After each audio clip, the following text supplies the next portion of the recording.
নমস্কার বন্ধুরা, সোমা মুখার্জির আরেকটি ব্লগে আপনাদের সবাইকে স্বাগত। আশা করি সবাই খুব ভালো আছেন। তো আগের ভিডিওতে দেখেছেন আমরা যে জন্মদিনে গেছিলাম, যার জন্মদিন আজকে তার জন্মদিন।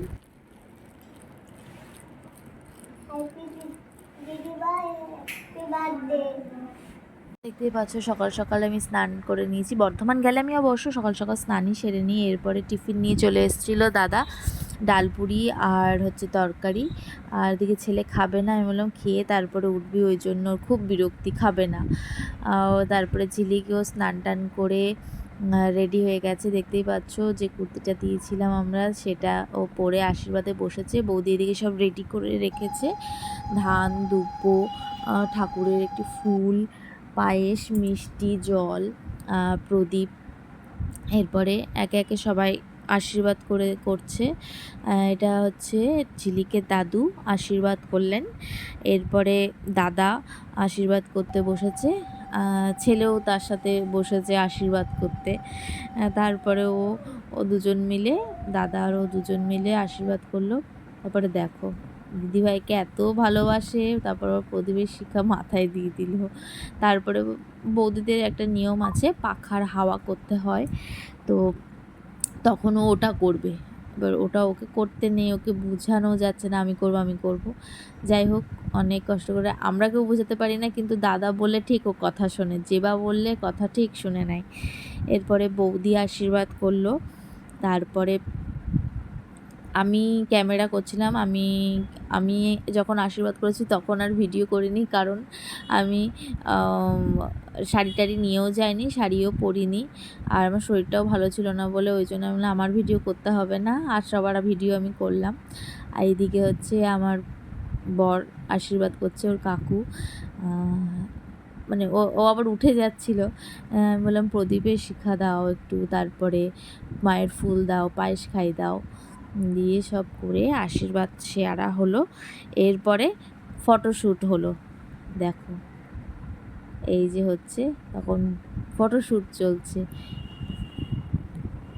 এরপর আশীর্বাদ সারা হয়ে গেছে, তারপরে লাঞ্চও রেডি হয়ে গেছে। এদিকে লাঞ্চে ছিল হচ্ছে ভাত, 5 রকম ভাজা, পনির ভাজা, পটল ভাজা, বেগুন ভাজা, আলু ভাজা, এটা কি ভাজা ছিল, ভেজ ডাল ছিল, পনির দিয়ে ইলিশ মাছ ছিল, বেগুন আলু দিয়ে ঝোল, পমফ্রেট পাতুরি ছিল, চাটনি, এদিকে পায়েস, মিষ্টি আর হচ্ছে আইসক্রিম।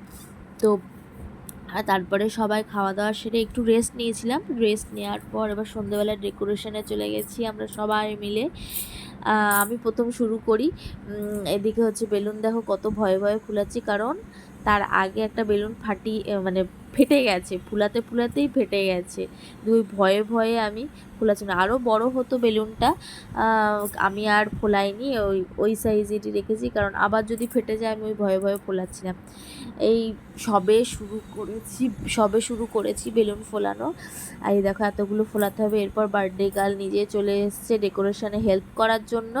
ওদিকে বৌদি যে চেষ্টা করছে দুটো বেলুন একসাথে আটকানোর, বৌদিও ভয়ে ভয়ে চেষ্টা করছে যে যদি ফেটে যায় ভয়ে ভয়ে করছে। আর এদিকে সেদিন এত গরম লাগছিল, ফ্যানও চলছে না, আবার এসিও চালাতে পারছি না, কারণ বেলুন যদি ফেটে যায়, ফ্যান চালালে বেলুন উড়ে যাবে, এসি চালালে যদি বেলুন ফেটে যায়, ওই জন্য গরমের মধ্যে সবাই কাজ করছিলাম। তারপরে আইসক্রিম ব্রেক হলো, এত গরম লাগছিল সবার, বললো চলো আইসক্রিম আগে খেয়ে নিই, আইসক্রিম নিয়ে একটু শরীরটা ঠান্ডা করে আবার কাজে লাগবো। তো ওই দেখো ছেলে খাচ্ছে, এটা 3টে ফ্লেভার ছিল, স্ট্রবেরি, ভ্যানিলা আর ম্যাঙ্গো। এটা বৌদি খাচ্ছিল, বৌদির হচ্ছে ওয়াটারমেলন ফ্লেভার ছিল, মানে শেপে ছিল, ফ্লেভারটা স্ট্রবেরি ফ্লেভারই আসছিল। এটা আমাকে দিয়েছিল, এটা হচ্ছে এটাও স্ট্রবেরি ফ্লেভারই, উপরটা হচ্ছে ইয়ে ছিল, একটা কোটিং ছিল ইয়ের হোয়াইট চকলেটের, ভিতরে ছিল হচ্ছে স্ট্রবেরি ফ্লেভারের আইসক্রিম, দারুণ খেতে। এদিকে দেখতেই পাচ্ছ সবাই মিলে লেগে পড়েছি কাজে, বেলুন ফোলাতে প্রায় হয়েই গেছে বেলুন ফোলানো, শুধু এবার ওগুলোকে অ্যাডজাস্ট করে ডেকোরেশন করব। এদিকে হচ্ছে বার্থডে গার্ল নিজেই বার্থডের দিন রান্না করছে, আমাদের রান্না করে খাওয়াবে বলেছে, ওই জন্য নিজেই চলে এসছে। একটা পনিরের দুর্দান্ত একটা রেসিপি করেছিল, খুব চটজলদিও রান্নাটা হয়ে গেছিলো, আর খেতেও দারুণ হয়েছিল, অসাধারণ হয়েছিল খেতে। তো ওইদিকেও রান্না করছে আর আমরা এদিকে ডেকোরেশন করছি। এদিকে অর্ধেক ডেকোরেশন হয়েছে, তারপরে মাঝখান দিয়ে হ্যাপি বার্থডে লাগিয়ে দিই, আর মাঝখানে একটু ওই বেলুনগুলো একটা একটা করে বেলুন লাগিয়ে দিই। বেশি লাগানোরও স্কোপ ছিল না, ওই জন্য ওর মধ্যেই করেছি যেটুকু করার। এদিকে রান্নাটা, পনিরের রান্নাটাও কমপ্লিট হয়ে গেছিলো। এরপরে রান্নাটা কমপ্লিট করার পর ও চলে গেছিলো রেডি হতে, রেডি হয়ে চলে এসছে কেক কাটতে।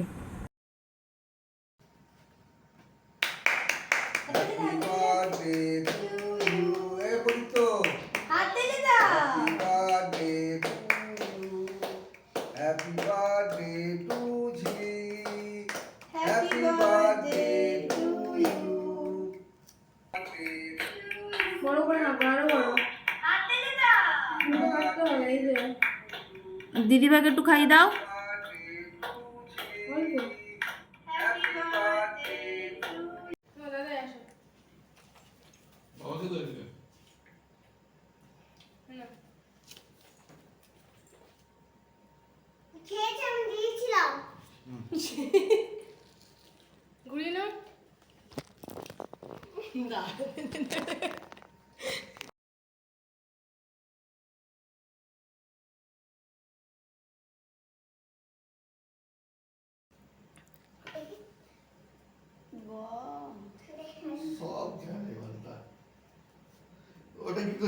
ব্যাস আর দেয় না।